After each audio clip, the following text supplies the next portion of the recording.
Hey guys, Baron here. Happy Valentine's Day. Yeah, I know what you're gonna say. It's a very depressing day if you're not in a relationship and you're just eating heart-shaped chocolate on your own, which I totally don't do.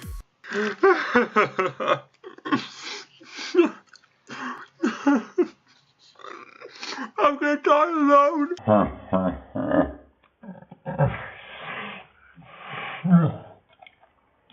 But you know what? We're gonna celebrate here on this channel, whether we're lonely or not. And you know the best way to do that is with a Pokemon theory. And of course, it has to be with a love theme. So what better thing to talk about than Luvdisc? Yeah, I know what you're gonna say. This Pokemon is controversial and hated because of its uselessness and attract. A common but unfortunate pattern it has started. However, it might not be as boring as we think it is. No, what if I told you that Luvdisc is an endangered species? Let's have a look.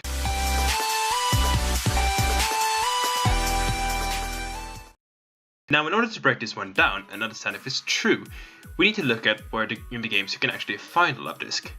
This is the first way we can determine how rare something actually is in the wild. And actually, there are only a select few places you can find Luvdisc at in the wild. Some examples here are in Hoenn on Route 128 and Evergrande City, both recluse areas.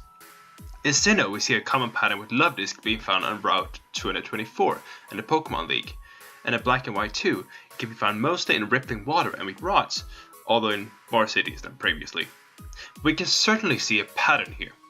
What's even more interesting is that in these routes where they can be found, their encounter rate is at 5%. Both in Hoenn, Sinnoh, and many parts of Unova and Alola, you have a 5 in 100% chance to even encounter them. And this is mostly with rods, meaning they swim far away from you. In Kalos, these odds on how you encounter them are quite different, but we'll come back to that later. Now, what other information can we extract about this theory?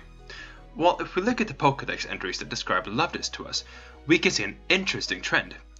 We can see that Luvdisc actually has been robbed from the habitats, massively so. In Pokemon Emerald, we can read from its information, Luvdisc makes the branches of Corsola their nest.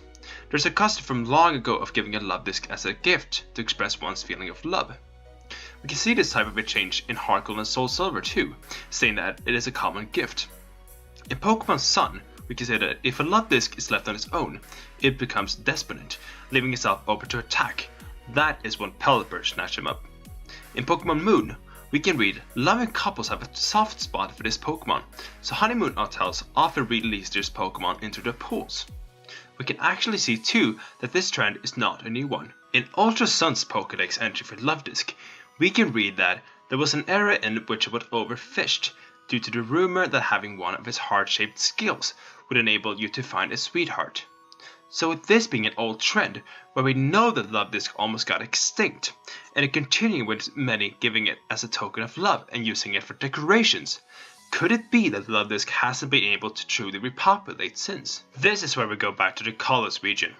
What's interesting about this region is not only that Luvdisc can be found in areas closer to cities, but they have a way higher encounter rate. So what gives? Well, to understand this properly, we need to look to the Pokemon anime, specifically episode 22 of the X and Y anime, Going for the Gold.